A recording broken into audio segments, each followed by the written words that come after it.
વિરમગામ તાલુકાના કોકતા ગામની સીમમાં જમીન ખાલી કરાવવા બાબતે તકરાર. હુમલામાં 3 લોકો ઇજાગ્રસ્ત. વિરમગામ ટાઉન પોલીસ મથકમાં 4 શખ્સો સામે ફરિયાદ નોંધાઈ.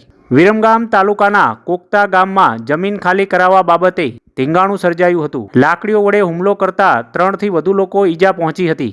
વિરમગામ ટાઉન પોલીસ મથકમાં નોંધાયેલ ફરિયાદ મુજબ વિરમગામ તાલુકાના કોકતા ગામની સીમમાં આરોપી ધીરુભાઈ જેસંગભાઈ ભરવાડ તથા ભરતભાઈ વિઠ્ઠલભાઈ દેવીપૂજક નાઓએ ફરિયાદી ડાયાભાઈ કાંતિભાઈ ભરવાડ નાઓની માલિકીની જમીન ખાલી કરાવવા બાબતે ડાયાભાઈ સાથે બોલાચાલી ઝઘડો કરીને આરોપી ધીરુભાઈ ભરવાડ નાઓએ ફરિયાદી ડાયાભાઈ ભરવાડને સાથળના તથા બરડાના ભાગે લાકડીઓનો માર મારી તેમજ અન્ય રાજુભાઈ ભરવાડને ડાબા હાથના પંજામાં ભાગે લાકડીઓ મારી ઉપરાંત આરોપી દ્વારા ભરતભાઈ દેવીપૂજકે તેઓના હાથમાં ધોકા સાથે વિષ્ણુભાઈને ઘૂંટણના ભાગે અને અન્ય આરોપી સંજયભાઈ દેવીપૂજક અને આરોપી રણજીતભાઈ દેવીપૂજક તેઓએ ઉપરાણું લઈને જેમ ફાવે તેમ ગાળો બોલીને ફરિયાદીની માલિકીની જમીનમાંથી બહાર કાઢી નાખવા જાનથી મારી નાખવાની ધમકી આપતા સમગ્ર મામલે ડાયાભાઈ કાંતિભાઈ ભરવાડ નાઓએ હુમલો કરનાર આરોપી ધીરુભાઈ જેસંગભાઈ ભરવાડ રહે કોકતા વિરમગામ તેમજ ભરતભાઈ વિઠ્ઠલભાઈ દેવીપૂજક